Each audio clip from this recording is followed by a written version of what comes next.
বিসমিল্লাহির রহমানির রহিম। আজকে ২ নম্বর ওয়ার্ড বিএনপি কর্তৃক আয়োজিত ইয়াপ ইউনিয়ন দেশনেত্রী বেগম খালেদা জিয়া, সাবেক প্রধানমন্ত্রী, তার রোগ মুক্তি কামনায় আজকে এই দোয়া মাহফিলে সম্মানিত সভাপতি উপস্থিত আছেন জামান মোহাম্মদ মঈনুদ্দিন বিপ্লব সহ বিএনপি অঙ্গ সংগঠনের বিভিন্ন পর্যায়ের নেতৃবৃন্দ, উপস্থিত এলাকা মুরব্বিয়ান, সুধীমণ্ডলী, ভাই ও বোনেরা, আসসালামু আলাইকুম। আপনারা সবাই জানেন যে আমাদের প্রিয় নেত্রী, বারবার নির্বাচিত প্রধানমন্ত্রী, বিএনপি চেয়ারপারসন গুরুতর অসুস্থ। আমাদের মন ভালো না, যেহেতু আমরা অনুষ্ঠানটা আগেই দিয়ে দিয়েছি। আমরা ব্যাপারটা এইভাবেই নিচ্ছি যে এখানে অনেক লোক থাকবে, এলাকার মানুষ যারা নির্বাচন নিয়ে খুব উদ্গ্রীব, আমাদের নেত্রীকে নিয়েও খুব উদ্গ্রীব। তো সেখানে গিয়ে নেত্রীর জন্য একটা দোয়া অনুষ্ঠান হলো, আমরা ২-৪টি কথা বললাম, কাজ তো চালিয়ে যেতে হবে। তো সেই জন্য আসছি। আমাদের অনেক প্রোগ্রাম কিন্তু আমরা ক্যান্সেল করে দিচ্ছি, এবং শুধু ঢাকা ১৯ না, বাংলাদেশের অনেক এলাকায় অনেক প্রোগ্রাম কিন্তু এখন হচ্ছে না। যেহেতু এটা ইয়াপ ইউনিয়ন এবং গোড়াহাট একটি ঐতিহ্যবাহী এলাকা, একসময় আমার বাবা ৮৩ বলেন, ৮৬ বলেন, ৮৮ বলেন এই গ্রাম অনেক সময় দিয়েছেন, এবং উনি একবার ঘোষণা করেছেন, বলেছেন যেটি আমার গ্রাম। তো সেই গোড়াতে প্রোগ্রাম তো আমরা ক্যান্সেল করতে পারি না, আমার বাড়ি। তে আমি বিনয়ের সাথে বলি যে দেশের জন্য, এই মানুষের জন্য, এই দলের জন্য দেশনেত্রী বেগম খালেদা জিয়াকে খুব প্রয়োজন। একজন আপসহীন মানুষ, কোনো ব্যাপারে যিনি আপোষ করেন নাই, দলের স্বার্থে, দেশের স্বার্থে। শেখ হাসিনা কোনো প্রলোভনে, কোনো চাপে যে নথি স্বীকার করে নাই, তাকে মিথ্যা মামলা 10 বছর জেল দিয়ে 2 বছর কেন্দ্রীয় কারাগারে তাকে রেখেছিলেন, যে কারাগারে আমরা অনেকেই জেলে ছিলাম। আমাকেও তো 3 বার জেলে যেতে হয়েছে। তারই কিছু ধারাবাহিকতা, মানসিক শারীরিক নির্যাতনের ফসল উনি এখন অসুস্থ। তো আজকে আমাদের দোয়ার মাধ্যমে আমাদের দায়িত্ব শেষ হবে না। এখানে অনেক মুরব্বীকে দেখতে পাচ্ছি, এবং আমি নিশ্চিত যে তারা 5 ওয়াক্ত নামাজ পড়েন, ওয়াক্তে ওয়াক্তে পড়েন, জামাতের সাথে পড়েন। আপনাদের প্রার্থনায় আমাদের নেত্রীকে আপনারা রাখবেন যতক্ষণ সে সুস্থ না হবে। আমরা বিশ্বাস করি যে আল্লাহ তাকে পছন্দ করেন, আপনারা সবাই তার জন্য দোয়া করলে উনি নিশ্চয়ই সুস্থ হয়ে আমাদের মাঝে ফিরে আসবেন। কারণ এই নির্বাচন পর্যন্ত আমরা দেখতে চাই যে আমাদের নেত্রী আমাদের সাথে আছেন। 80 বছর বয়স, উনি এখনও অসুস্থ আগ পর্যন্ত স্বপ্ন দেখেছেন যে উনি বেঁচে থাকা অবস্থায় দেখে যেতে চান তার স্বামীর হাতে গড়া বিএনপি, তার নেতৃত্বে যে দল বারবার ক্ষমতায় এসছে, সেই দলকে মানুষ এখন অনেক পছন্দ করে। ধানের শেষ প্রতীক, গ্রামে গঞ্জে শহরে অনেক জনপ্রিয় প্রতীক, এবং মানুষ বিএনপিকে, খালেদা জিয়াকে ভুলে নাই। আমরা চাই যে মহান আল্লাহ তাআলা তার ইচ্ছা পূরণ করুক, এবং তার সুস্থতার মাধ্যমে আপনাদের ভোটে বিএনপি ক্ষমতায় আসার মাধ্যমে তার এই ইচ্ছা পূরণ হবে। ওই চেনার ভ্রমণের কুইটা লাগে না। আমার বাড়িতে এসে আমার সম্বন্ধে কিছু বলতে হবে, এটাও আমি খুব একটা আশা করি না। এই সরকারের সময় দেখেন, আমাকে 3 বার জেলে যেতে হয়েছে, 53টি মামলা আসামি হয়ে এখনও ঘুরতে হচ্ছে। আপনারা 96 সালে, 2001 সালে আমাকে ভোটের মাধ্যমে এই এলাকার সংসদ সদস্য করেছিলেন। বিপ্লবকে 2 বার, 2003 সালে, 2011 সালে চেয়ারম্যান, এবং 2014 সালে একবার ভাইস চেয়ারম্যান করেছেন। আমার বাবাকে ৪৫ বছর চেয়ারম্যান আপনারাই করেছেন, এবং ৭৯ সালে ধানের শীষ প্রতীক নিয়ে আমার বাবা এমপিও হয়েছেন। তখন ঢাকা ২০ ছিল, এবং গাজীপুরে কাশিমপুর কোনাবাড়ি তখন সাভারের সাথে ছিল।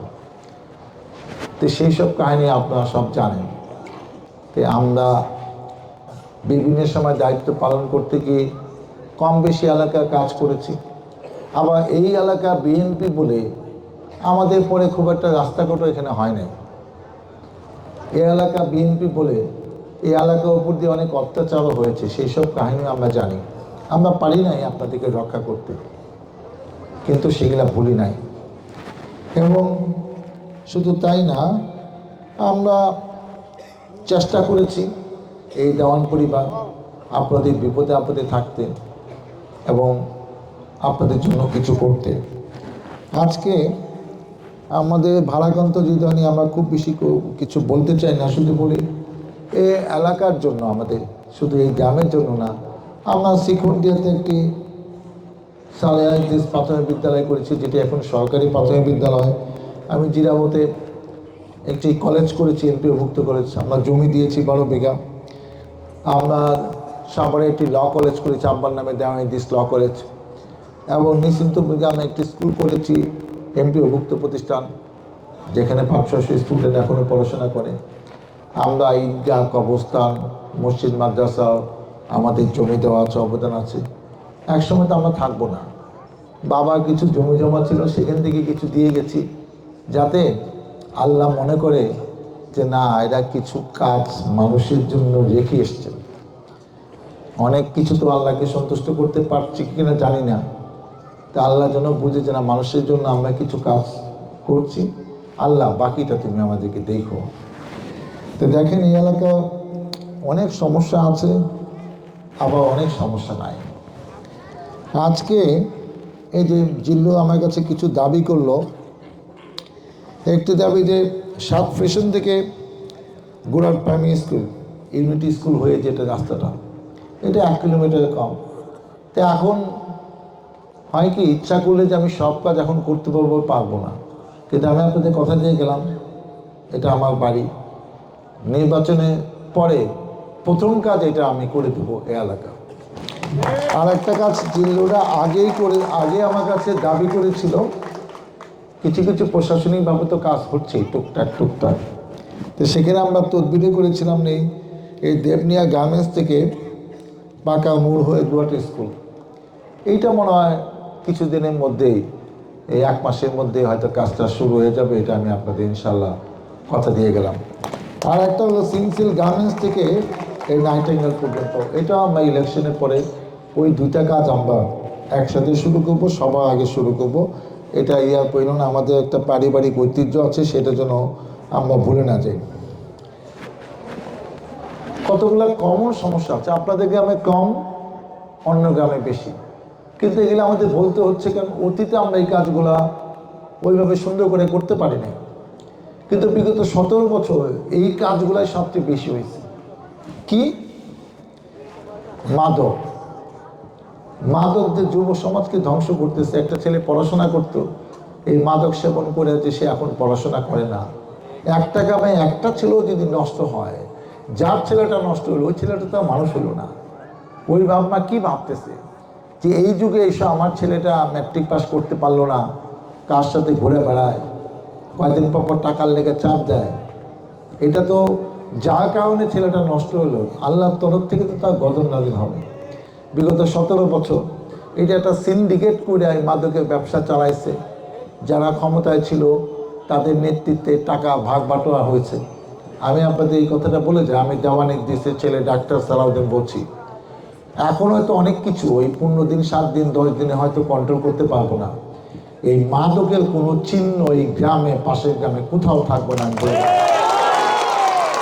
যখন প্রশাসনে আমাদের কথা শুনবে, এবং আপনি মনে করেন যে সরকারি দলে এমপি কথা শুনবে না, তো সে থাকতে পারবে না, তখন মাদকের কোনো চিহ্ন থাকবে না। আমরা কেমনি ব্যবস্থা নিতে হয় সব কথা আজকে বললাম না। আমার উপর বিশ্বাস থাকে যে আমি এতজন মানুষের সামনে বলে গেলাম, কোনো মাদক সেবী এই গ্রামে থাকতে পারবে না, তাকে গ্রাম থেকে বিতরণ করে দেওয়া হবে, অন্য গ্রামে থাকবে, গোড়াটা থাকা দরকার না।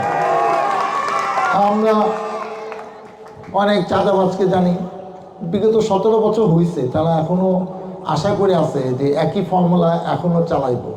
তাদের উদ্দেশ্যে বলতেছি, নতুন বাড়ি করবেন, অসহায় লোকের কাছে বিদেশি লোক এখানে আইসে, তার কাছে চাপ দিয়ে টাকা টোকা নেবেন, এই সিস্টেম আমাদের সময়ে বিএনপি সরকার, ডাক্তার সালাউদ্দিন এমপি, আমরা থাকবো এলাকায় আর তুমি এইসব করবা আর এইসব আমরা সহ্য করবো, এইটা হবে না। এইটা আমরা করতে দেবো না, আপনি অপেক্ষা করেন। এটা আপনার গ্রামে থাকতেও পারে, নাও থাকতে পারে, কিন্তু এগুলো বিভিন্ন জায়গায় হচ্ছে এবং এটা এবং দলের ছত্রছায়া এগুলো হয়। কিছু লোক আমাদের পাশে ঘুরঘুর করে, স্টেজে থাকে, স্টেজে যেখানে বক্তৃতাটা আশেপাশে দাঁড়ায় থাকে যে আমগো সবাই চিনা বানাইছে, ডরে কেউ করবো না। এইসব ফর্মুলা এই বিএনপির সময় হবে না, এগুলো আওয়ামী লীগের ফর্মুলা। আমরা আওয়ামী লীগের কাছ থেকে খারাপটা শিখি নাই, ভালোটা শিখছি, আমরা ভালোটা অ্যাপ্লাই করবো, আপনি মনে রাখেন। তারপরে আমি অনেক জায়গায় বলা শুরু করেছি কি, নতুন একজন বাড়ি বানাবো 3-4 শতাংশ নিয়ে, তারা আপনি চাপ দিয়ে করবেন যে ভাই এই ইট বালি সিমেন্ট আমি দেব।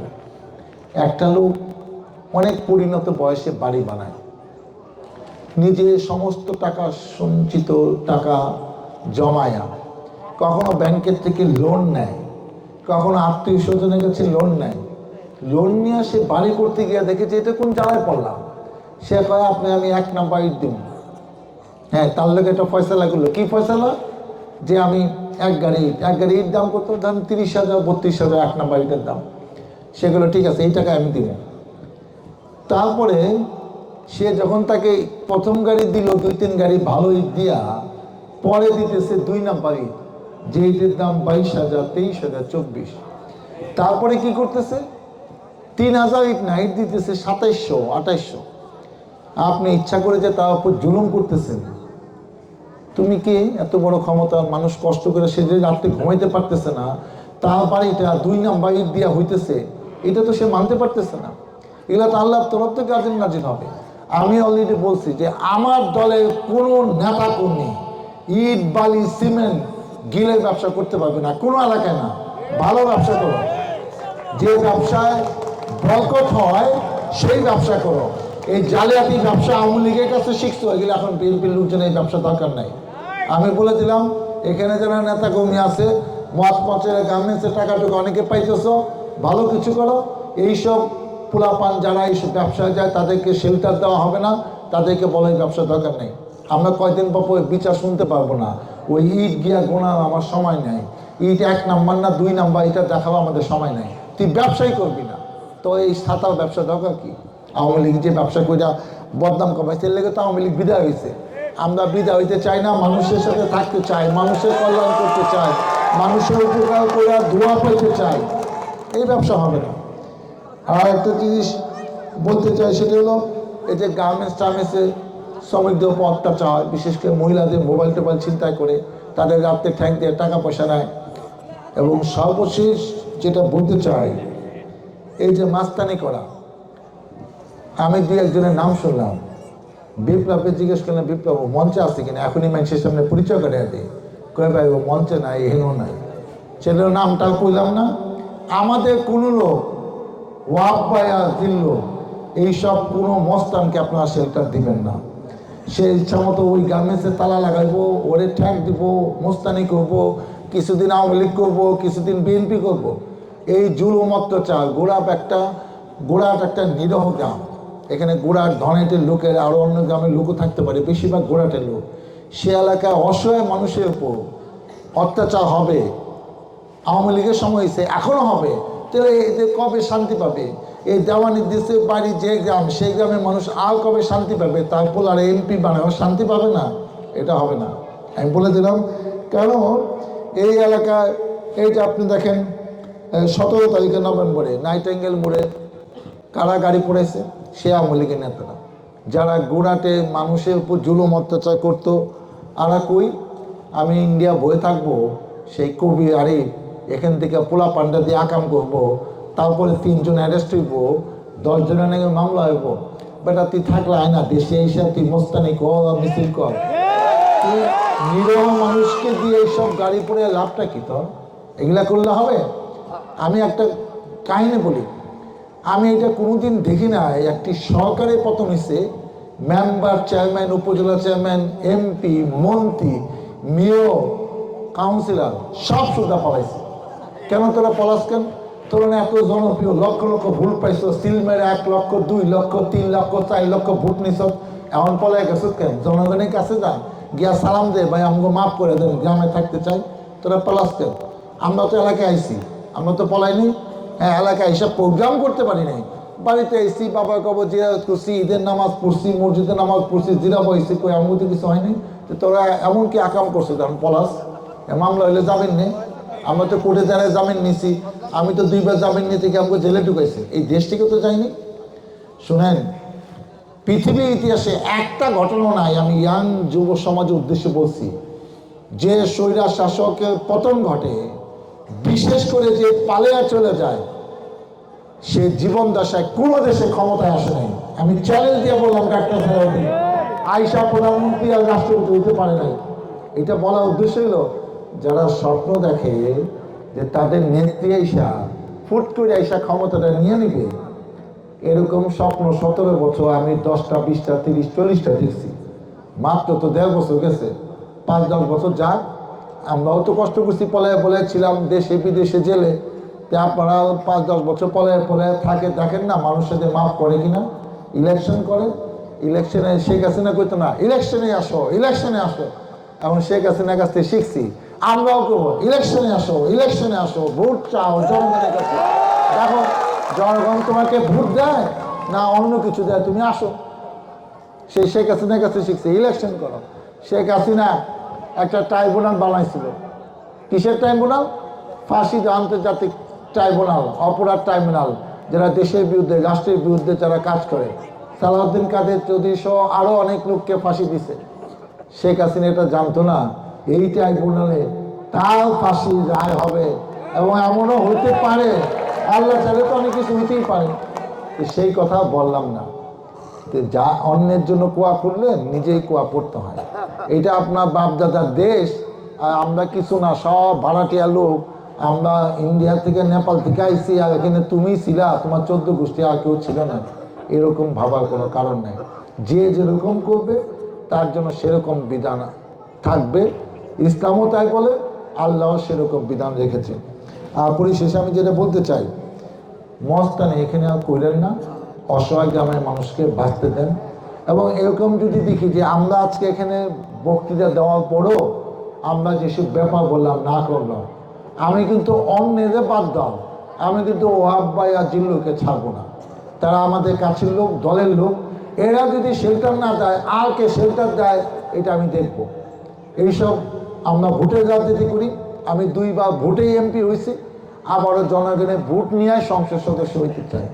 আওয়ামী লীগের মতো রাতে ভোট দিনে সিলসাপ্পর মেরা হইতে চায় না। আজকে এরা যদি ভোটে এমপি হইতো, তাহলে এইসব অপকর্ম করতে সাহস পাইতো না। কারণ ভোটে কোনদিন খারাপ মানুষকে, বাটপারকে, চিটারকে কোনোদিন নেতা বানায় না। আমি আপনাদের কাছে বিনয়ের সাথে বলে যাই, গোড়াগ্রাম আমার বাবা যেহেতু বলছে, আমিও বলবো, এটা আমার বাড়ি। এইখানে অন্যায়, অত্যাচার, জুলুম অতীতে যা হয়েছে, এখন থেকে কিচ্ছু হবে না। এটা দেখার দায়িত্ব আমার। ইলেকশনে পরে না, ইলেকশনে আগেও অনেক কিছু দেখবো, আমি বলে গেলাম। আপনারা আমার জন্য দোয়া করেন। পরিশেষে আমি আপনাদের কাছে দোয়া চাই, সমর্থন চাই, সহযোগিতা চাই। আপনাদের কাছে আমি ধানের শীষে ভোট চাই। আপনাদের ভোটে জনপ্রতিনিধি হয়ে, সংসদ সদস্য হয়ে, এমপি হয়ে আপনাদের পাশে থেকে, আপনাদের সাথে থাকে। এইসব যেসব উন্নয়নের কথা আমরা বললাম, রাস্তাঘাটের কথা, এবং ইট বালি সিমেন্টের ব্যবসা, চাঁদাবাজি, মাদক ব্যবসা, এগুলা যেন বন্ধ করতে পারি। মহান আল্লাহ তাআলা আমাকে যেন সেই তৌফিক দেয়। আল্লাহ হাফেজ। বাংলাদেশ জিন্দাবাদ। শহীদ জিয়া অমর হোক, খালেদা জিয়া জিন্দাবাদ, তারেক রহমান জিন্দাবাদ। আসসালামু আলাইকুম।